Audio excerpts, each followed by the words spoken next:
A little bit of oil's in there. It's heated up right at the smoke point. We're going to start with the onions.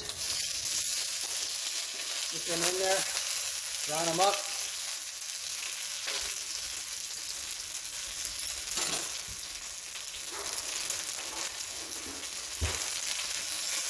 Once they've been in there a couple seconds, onions break apart. So just let them sit for a couple seconds and look, you just tap them and they break apart. You don't have to waste your time with your hands doing that. All right, we're going to brown that up, take them out to do the beef. The reason we're going to do that is when we do the beef, we want total contact so that we can cook the beef without generating liquid, which lowers the temperature. And we want the beef to hit all of this area. Okay, while that's cooking, here's all we got. Clove of garlic, 2 green onions, and I don't know, maybe about a cup of sliced up London broil against the grain. All right, that's about right. It's been in there about a minute and a half. Just turned off the video for a second on you. Get that out of there. Let it hit the smoke point again.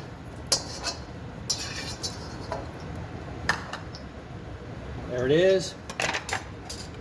And here comes the beef.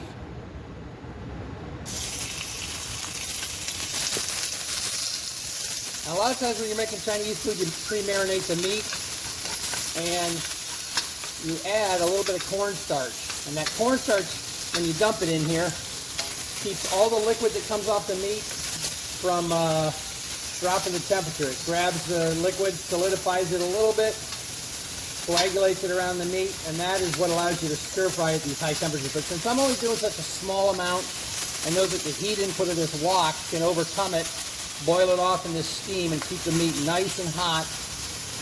And the reason I'm doing that is that way the meat cooks without becoming tough. If you boil meat, you got to let it go for quite a long time, 15 minutes or so, until the low temperature of the cook, 212 degrees, dissolves the collagens and softens the meat back up. But if you don't boil it, if you cook it at up here, higher temperatures, you get keeps it tender in a short amount of time, and you get the Maillard reaction to give you the nice brown flavors. So we're going to leave it there. That should be about right. Let's check the bottom in just a second. I just want a little bit of browning, but still some pink on the meat. There it is. That looks perfect. We barely toss and we'll take that out. Now, you can actually just do this in one pan without taking stuff out, but you need to have practice so that you don't end up cooking the meat for an extra 2 minutes while you add your sauce. So here comes the sauce.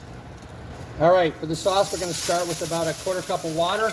Toss that in there, and it's going to deglaze the pan. Look at all the stuff that was on the pan. That's going to be flavor for the meat. Next thing we're going to do, 1 clove of garlic. You don't want to put the garlic directly into the pan because it burns very quickly and ruins the flavor. So you have to cook garlic on low temperature, roast it, or you can put it directly in the water and it's good. Okay, after that we're going to add, about a tablespoon, 2 tablespoons there of oyster sauce. And just enough soy to flavor it, but not add too much salt. So we'll do with a tablespoon and a half. Instead of sugar, I'm going to add a 1-to-1 sweetener. This is monk fruit. And I'll add, about a teaspoon. Just enough to sweeten it. A little bit of black pepper. That should be it. Okay, this is a real common sauce. And if I wanted to thicken it, I could. But that already looks plenty thick to me. We're going to toss in our green onions just to let that a little bit. And here comes the meat and onions.